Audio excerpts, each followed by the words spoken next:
Hi agriculture student, my name is Vishnu Jaiswal. आप सभी का स्वागत है हमारे इस YouTube channel agriculture by Vishnu Jaiswal में। जैसा कि आप लोग जानते हैं भैया कि हमने जो फंडामेंटल ऑफ एग्रीकल्चर जो कि अरुण कात्यायन की बुक है उसको जो है लेसन वाइज चला रखी है। जो लोग पिछली वीडियो नहीं देखे हैं वो जाकर पिछली वीडियो को देख लें, ठीक है। और कल जो है आपका कुछ ऑयल सीड जो है क्रॉप हुए थे और कुछ जो है पल्स जो है सीड पल्सेस क्रॉप हुए थे। आज हम बात करने वाले हैं सरसों एवं राई के बारे में। किसके बारे में भैया? सरसों एवं राई के बारे में। चलिए जानते हैं क्या है। दिया है कि पारिस्थितिकी एवं विशेषताएं।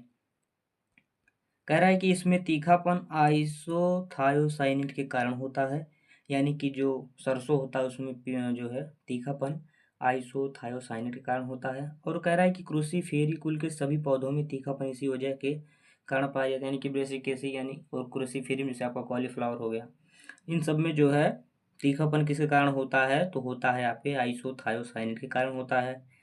आगे कह रहा है कि सरसों की खली में ग्लूकोसिनोलेट्स पाया जाता है। ग्लूकोसिनोलेट्स के कारण पाया जाता है किसमें? खली में, जिसके कारण मनुष्य व पशु दोनों के लिए इस खली प्रोटीन हेतु उपयुक्त नहीं मानी जाती है। क्या पाया जाता है भैया? ग्लूकोसिनोलेट्स पाया जाता है, इसके कारण जो है मनुष्य और जो है पशुओं को हम इसकी खली को नहीं खिलाते हैं। कह रहा है कि यह वृद्धि तथा विकास दोनों को प्रभावित करता है। इसके कारण क्या होता है? घेंघा रोग उत्पन्न हो जाता है।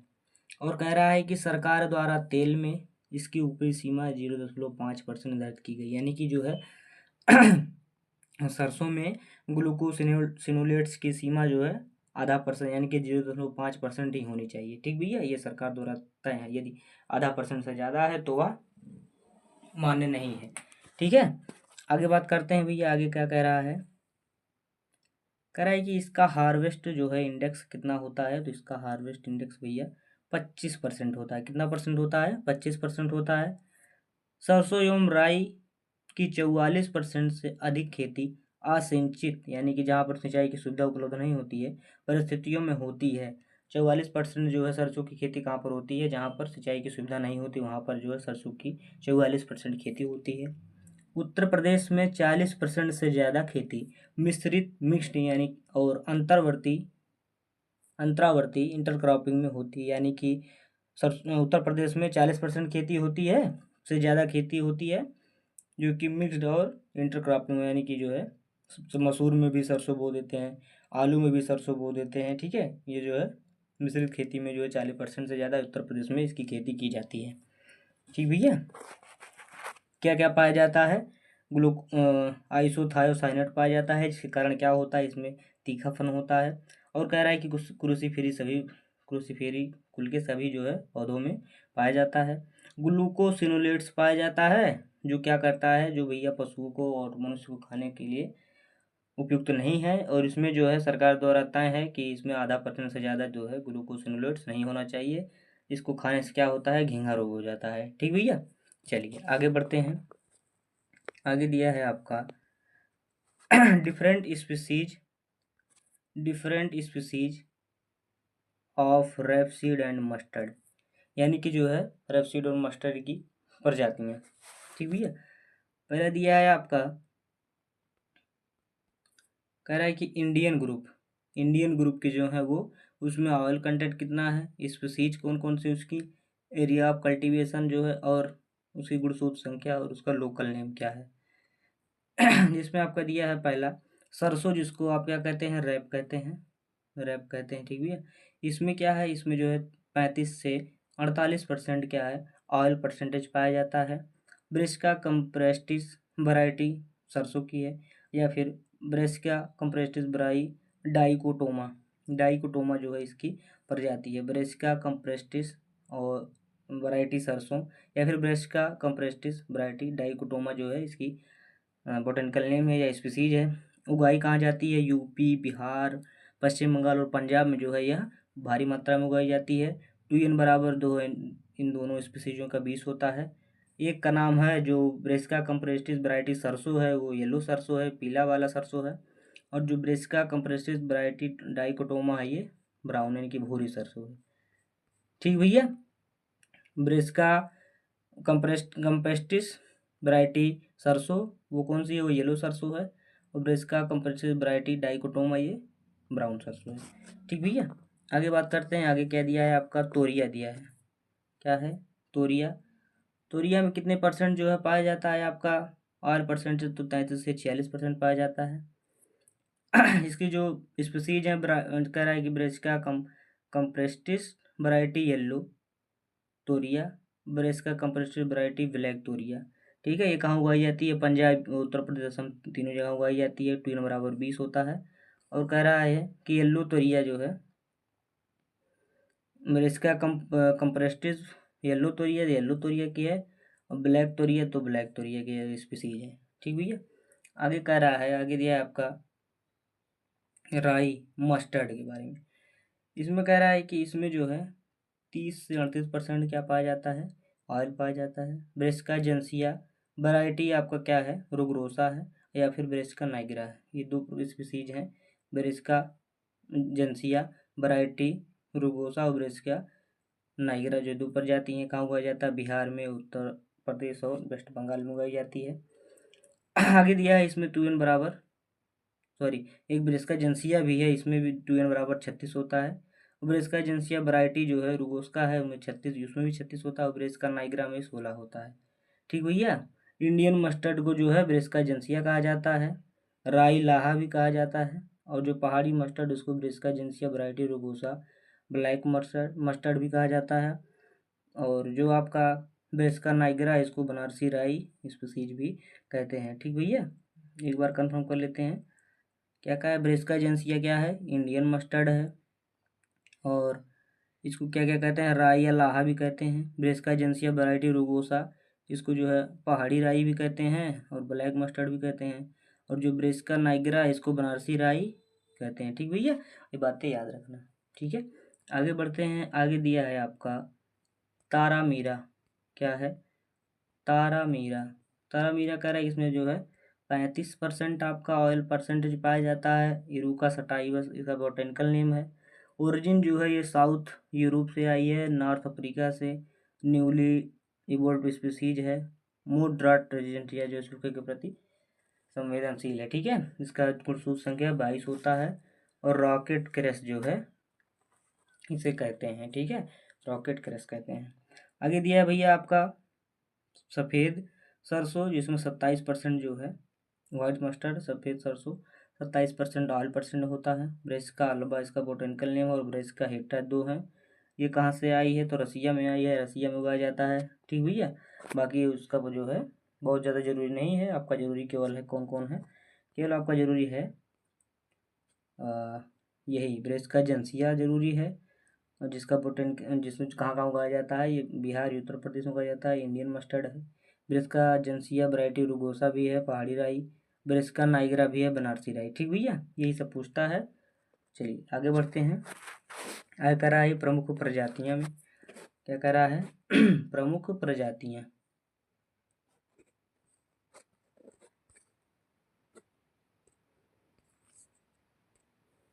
प्रमुख प्रजातियां में भैया पहला है रैपसीड के बारे में, जिसमें आपका तोरिया का दिया है। तोरिया जो है, तोरिया की कौन कौन प्रजाति है, टाइप 9, टाइप 36, संगम, EM27, B256, BR223, ISTA यानी कि इम्प्रूव्ड तोरिया सिलेक्शन ए जो है तोरिया की प्रजाति है।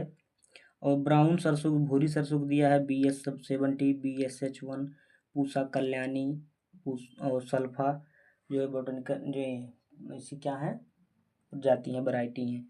येलो सरसों का दिया है आपका बिनोय है, YST 151 है, टाइप 42 है, K88 है, और YS24 है, M13 है। ठीक है, इसमें से जो ज़्यादा पूछा जाता है भैया, वो ज़्यादा कौन है, ज़्यादा तो पूरा आपका पूसा कल्याणी पूछा जाता है। और इसमें जो है ITSA जो तोरिया की है, इंडियन जो है इम्प्रूव्ड तोरिया सिलेक्शन है, ये बहुत ज़्यादा पूछा जाता है। ठीक है, आगे बात करते हैं मस्टर्ड के बारे में। मस्टर्ड दिया है भैया, मस्टर्ड जिसको आप राया या लाहा भी कहते हैं। इसकी जो है प्रजाति है वो है क्रांति वरुणा है, जिसको आप T61 भी कहते हैं। कृष्णा है, रोहिणी है, पूसा बोल्ड है, वरदान है, प्रकाश है, और दुर्गा मनी है, ये जो है मस्टर्ड की बहुत बहुत बहुत ये लिख लो कि इम्पोर्टेंट जो है, बहुत बार पूछा जाता है कि दुर्गापुर ओ दुर्गामणि जो है वो किसकी प्रजाति है, तो ये भैया मस्टर्ड राई लाहा की है।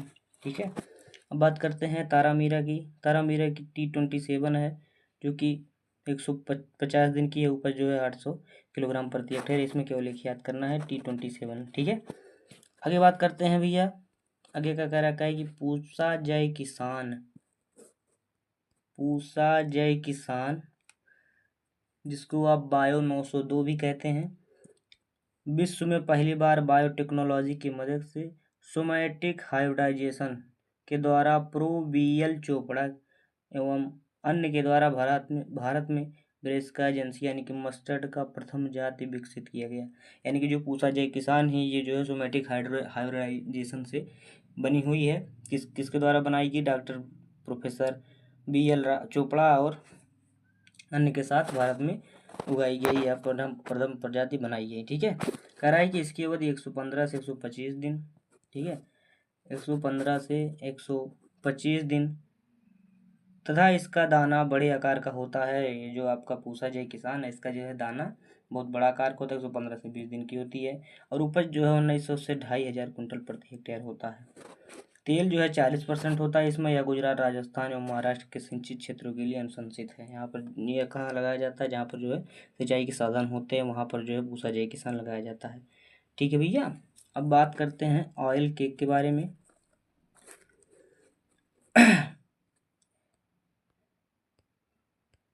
ऑयल केक क्रम संख्या दिया है आपका, खली का प्रकार दिया है, कौन सी खली में कौन से पाए जाते हैं, तेल और प्रोटीन के और दिया है। ठीक है, पहला बात करते हैं सनफ्लावर यानी कि सूरजमुखी की खली में जो है 40% जो है आपका तेल होता है और 44% प्रोटीन होता है।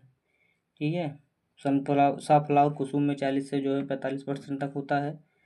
और लेनसीड केक में 30% जो है तेल पाया जाता है, 36% तेल पाया जाता है। मोस्ट फेवरेट कैटल फीड है, ये जो है मवेशियों को खिलाया जाता है। ठीक है, और कह रहा है ग्राउंड केक में भैया 45 से 48% जो है इसमें तेल प्रोटीन पाया जाता है। और 7 से 8% जो है नाइट्रोजन पाया जाता है इसमें ग्राउंड केक में। मूंगफली की खली में, कॉटन के कपास की खली में कह रहे 43% जो है तेल पाया जाता है, तेल और प्रोटीन पाया जाता है, जिसमें 6.9% जो है नाइट्रोजन पाई जाती है। आगे बात करते हैं शीशम शीशम जो है उसमें 37-38% पाया जाता है, जिसमें 6 से 6.2% नाइट्रोजन पाया जाता है।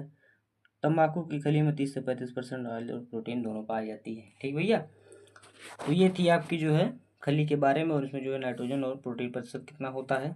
चलिए आगे बढ़ते हैं भैया। आगे का कह रहा है, आगे है सनफ्लावर तो एक बार हो चुका है, लेकिन और उनका अध्ययन दोबारा दिया है, तो उसको भी जान लेते हैं। सनफ्लावर के बारे में कह रहा है कि सामान्य विशेषता इसमें जो है 48 से 53% क्या पाया जाता है? 48 से 53% ऑयल पाया जाता है। ठीक भैया, किंतु भारत में उत्पादित किस्मों में 35 से 43% ही होता है। भारत में जो उगाई जाती है उसमें जो है केवल 35 से 43% ही तेल पाया जाता है। आगे बढ़ते हैं भैया। आगे कह रहा है कि मूंगफली तथा सोयाबीन के बाद सूरजमुखी विश्व स्तर पर तीसरा मुख्य तिलहनी फसल है। यानी कि जो सोयाबीन और मूंगफली है उसके बाद जो है तिलहनी सूरजमुखी जो है तीसरे स्थान पर विश्व में। भारत में इसका प्रयोग 1969 ईस्वी में हुआ था। इसका तेल उच्च कोटि का माना जाता है, क्योंकि इसमें जो है अनसेचुरेटेड फैटी एसिड पाया जाता है। किसमें? सनफ्लावर में।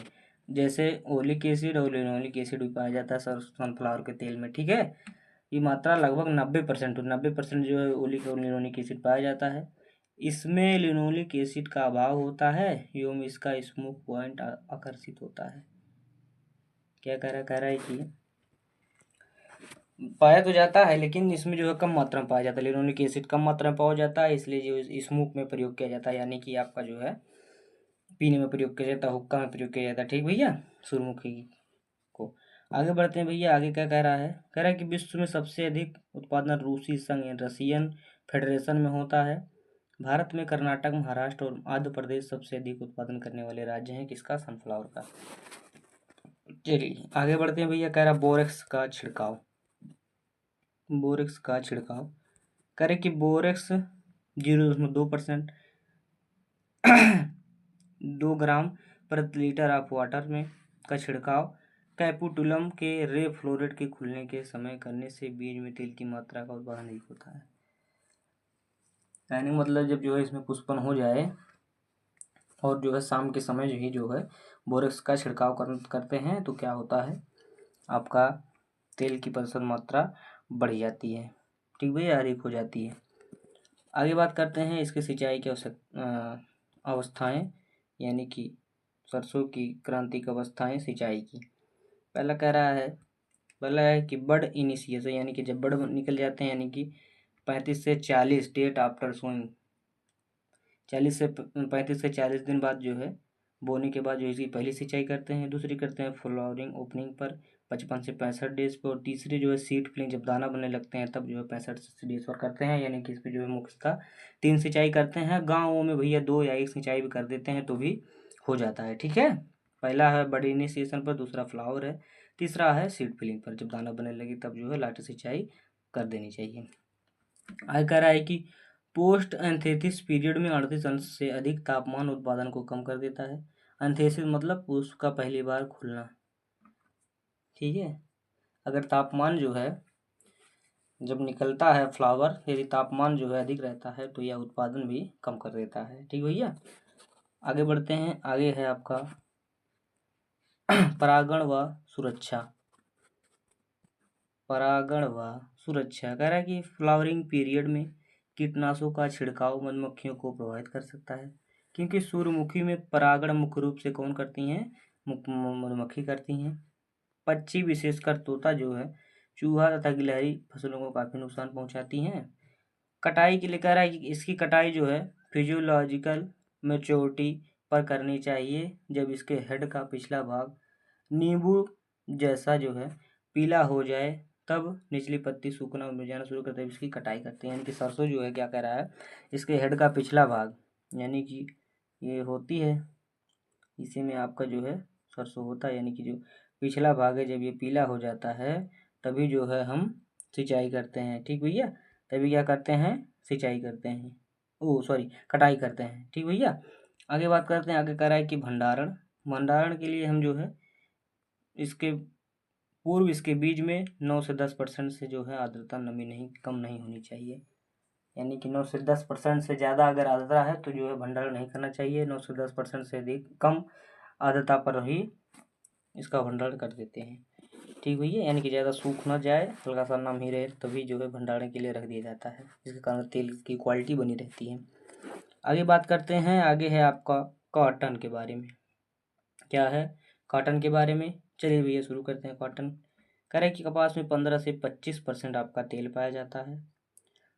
कह रहा है कि हुटचिसोन ने 1947 में कपास को 2 वर्गों में रखा गया। हुटचिसोन के अनुसार जो है कपास को 1947 में 2 वर्गों में बांटा गया था। पहला क्या है, ए वर्ल्ड कॉटन, जिसको देसी कॉटन कहते हैं। ठीक है, इसमें जो है 2n बराबर कितना होता है, 2n बराबर भैया होता है आपका 26 होता है। कितना होता है, 2n बराबर 26 होता है। ये जो है आपका गलत लिखा हुआ है, 13 नहीं होता, 2n बराबर 26 होता है। जिसमें आपसे आता है आपका क्या, गॉसिपियम आर्बोरियम आता है।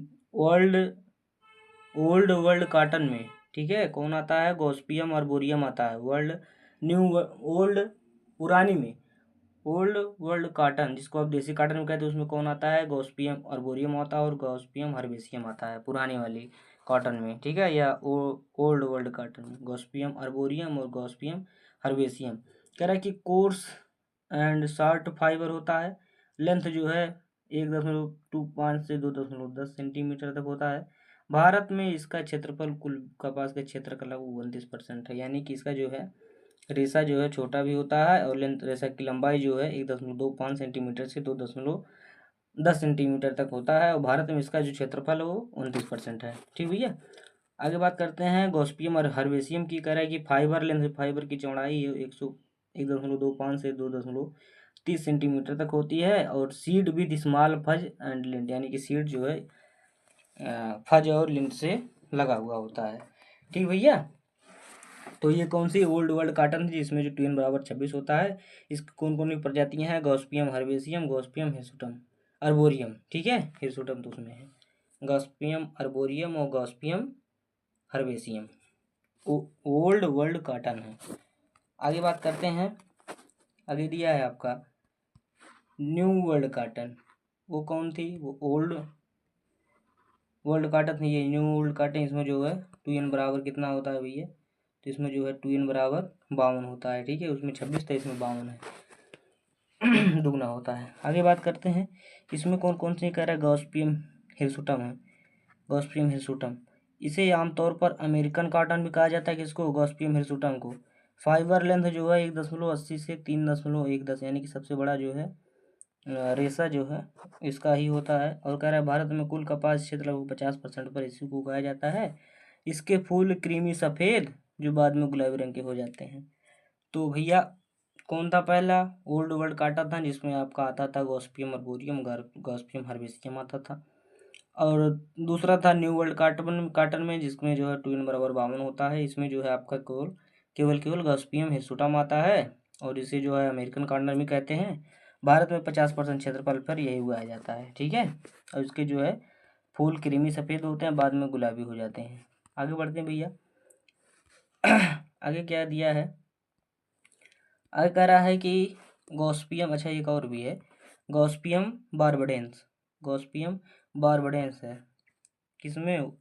न्यू वर्ल्ड काटन में। ठीक है, न्यू वर्ल्ड काटन गॉसिपियम जो है अर्बोरियम है, और गॉसिपियम बारबडेंस। कह रहा है कि इसे सी आइसलैंड कॉटन या फिर इजिप्शियन कॉटन या फिर सूडान कॉटन भी कहा जाता है। किसको? गॉसिपियम बारबडेंस को। इसकी फाइबर लेंथ अधिक होती है। कितनी होती है भैया? फाइबर लेंथ 3.6 से 5 सेंटीमीटर मैक्सिमम, सबसे बड़ी इसी की होती है।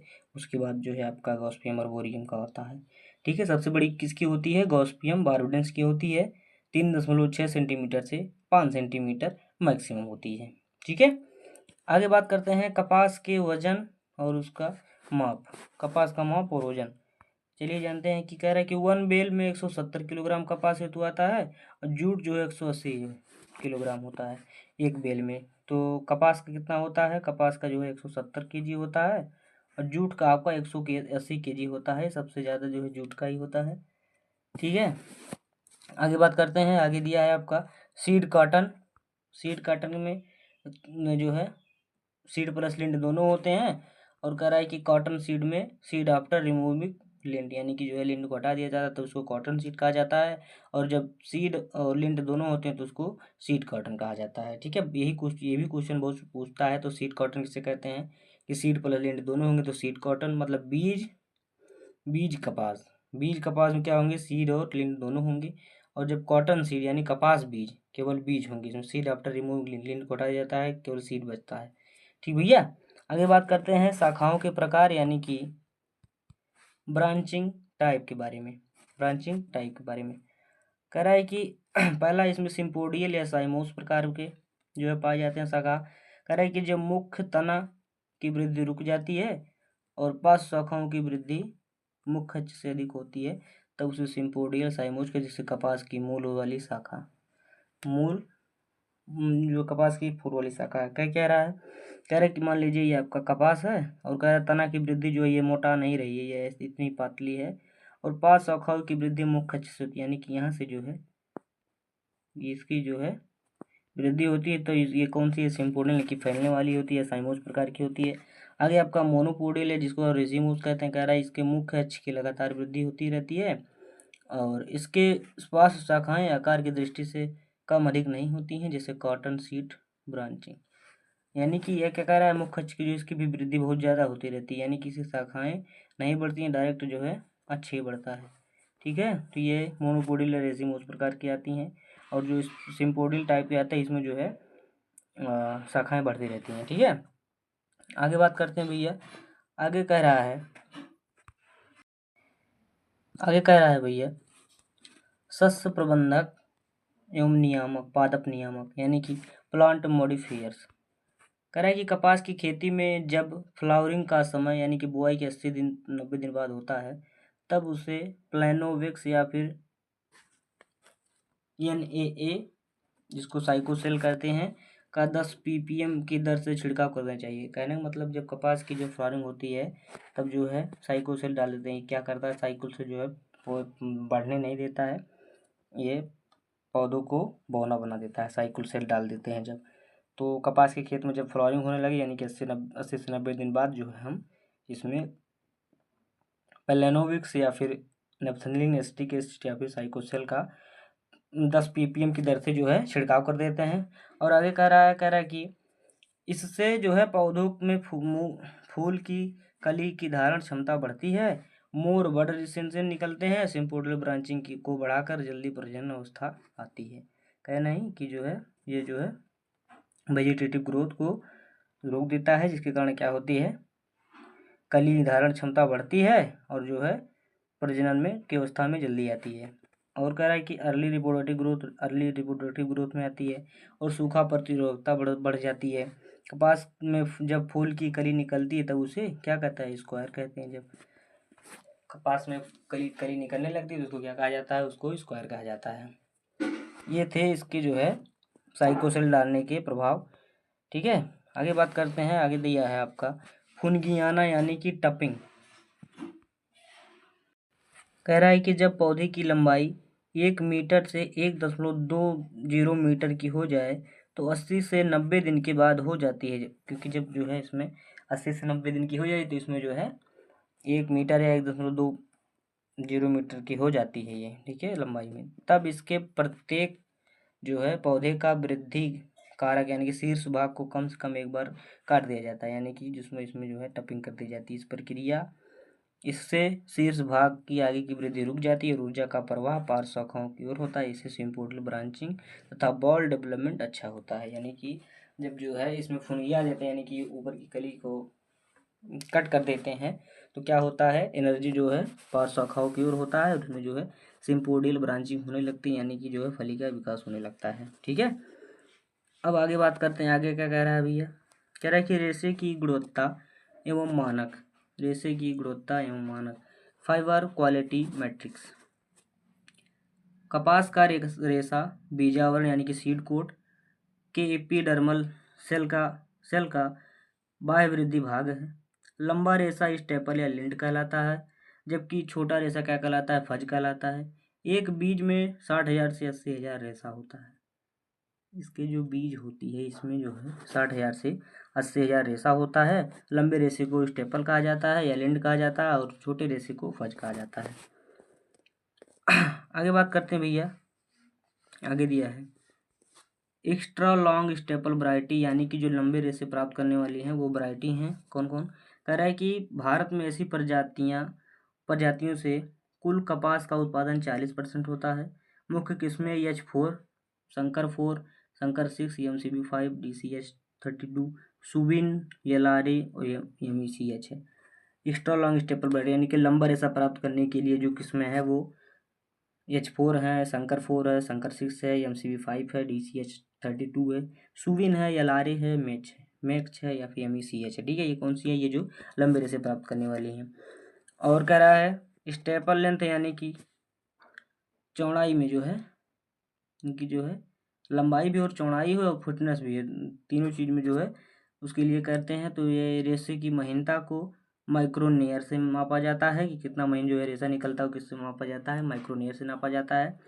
और कह रहा है कि उत्तम गुणवत्ता यानी कि फाइन क्वालिटी का मतलब औसत वजन 3 से 3.9 माइक्रोग्राम हो और यदि 3 माइक्रोग्राम से कम हो तब वेरी फाइन रेशा कहलाता है, से कम हो तब वेरी फाइन रेशा कहलाता है। यानी कि फाइन, कह रहा है कि फाइन क्वालिटी का मतलब क्या है, औसत वजन जो है 3 से 3.9 माइक्रोग्राम हो और जब यह 3 से कम होता है तो वेरी फाइन कहलाता है, यानी कि जो है बहुत अच्छा माना जाता है। ठीक है, आगे बात करते हैं फाइबर स्ट्रेंथ। कह रहा है कि फाइबर स्ट्रेंथ जब रेशा के टूटने का बिंदु 95 कुंटल प्रति स्क्वायर सेंटीमीटर से अधिक होता है तो रेशा बहुत मजबूत समझा जाता है। यानी कि जो है 95 किलोग्राम प्रति स्क्वायर सेंटीमीटर से अधिक जब होता है तब क्या होता है, टूटने का बिंदु जो है ज़्यादा होता है, तब जो है रेशा अच्छा माना जाता है। आगे कह रहा है कि मेच्योरिटी ऑफ फाइबर यानी कि रेशे की परिपक्वता को एरिलोमीटर से निर्धारित किया जाता है। यानी कि जो फाइबर ऑफ मेच्योरिटी है उसको मापने के लिए हम जो है एरिलोमीटर से माप करते हैं। ठीक है। और दिया है आपका महत्वपूर्ण सूत्र। गिनिक परसेंट क्या है? गिनिक कह रहा है कि वेट ऑफ लिंट बटे weight of cotton taken from गिनिन गुणे 100। ये क्या है? गिनिक परसेंट होता है। और आपका लिंट इंडेक्स में कह रहा है कि वेट ऑफ 100 सीड गुणे गिनिंग प्रतिशत बटे 100 माइनस गिनिंग प्रतिशत गुणे 100। ये जो है आपका लिंट इंडेक्स है। यानी कि कितना जो है आपका बीज था और कितना जो है आपका गिनिंग परसेंट था, गुणे जो है भागे 100 माइनस गिनिंग परसेंट कर देंगे तो आपका जो है लिंट इंडेक्स आ जाएगा। और ये सब बेसिक पूछा नहीं जाता है, लेकिन याद रखना कि गिनिंग क्या होता है, लिंट इंडेक्स क्या होता है। ठीक भैया। कह रहा है कि नेपीनेस यानी कि कभी कभी रेशे की मोटाई एक समान नहीं होती है तथा रेशे पर उपस्थित गांठें भी एक समान वितरित नहीं होती हैं। इससे रेशे की गुणवत्ता कम हो जाए तो इसको नेपीनेस कहा जाता है। कभी भी क्या होता है, रेशे की मोटाई एक समान नहीं होती है और कह रहा है गांठें भी एक समान नहीं होती है तो इसको उसमें क्या होता है, तो नेपीनेस हो जाता है।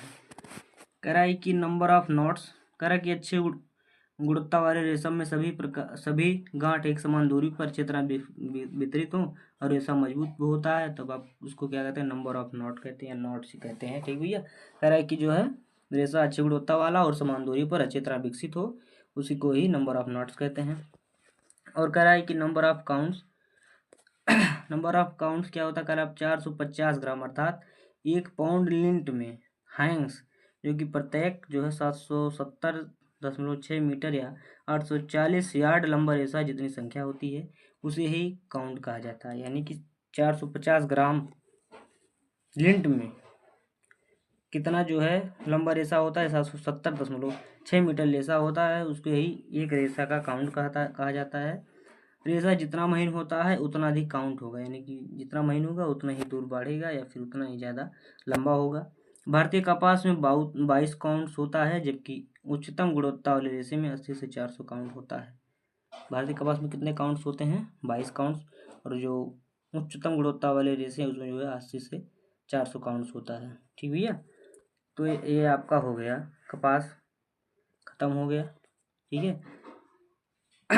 आशा करते हैं भैया आप लोगों को अच्छा लगा होगा।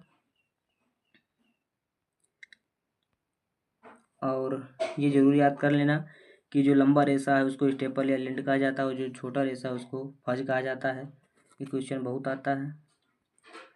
और आगे बढ़ते हैं। इसको जो है क्या है, बौना करने के लिए प्लानोबिक्स या नेप्थलीन एसिटिक एसिड या फिर साइकोसेल का जो है प्रयोग करते हैं, जिससे जो है इसकी ग्रोथ कम हो और जो है एनर्जी ज़्यादा मिले। ठीक है। तो आशा करते हैं भैया आप लोगों को अच्छा लगा होगा। और भैया जो लोग पिछली वीडियो नहीं देखे हैं वो जाकर जो है पिछली वीडियो देख लें। तब मिलते हैं, तब तक के लिए आप सभी को धन्यवाद।